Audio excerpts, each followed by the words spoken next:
Hello mga mamis! Ganito ang paggawa ko ng beef stew na tinatawag nila dito sa Canada. I-sear ko muna yung beef sa kawali bago ko i-transfer sa slow cooker para mas madaling maluto yung beef. So na-marinate na yung karne na yan ng beef. Linagyan ko na lahat ng spices.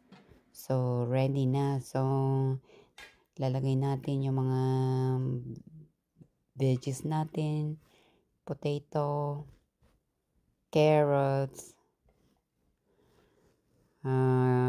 lagyan natin ng cabbage, celery, yan, yung celery. Tapos lagyan mo ng cabbage. Tsaka lagyan mo na ng beef broth. Pwede rin yung chicken broth. Tsaka nilagyan ko na yan ng konting patis, yung karne.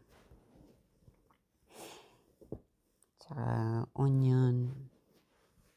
Yan.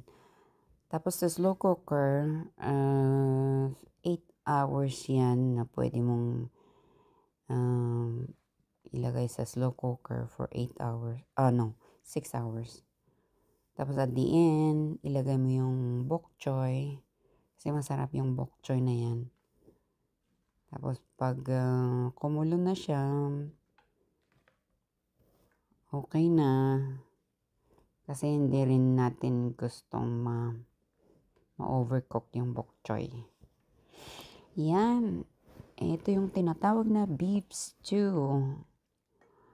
Parang bulalo, but sa akin mas masarap pa yung bulalo, pero masarap din ito.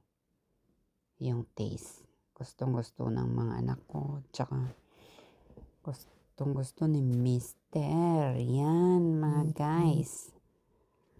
It's good for winter dito sa Canada.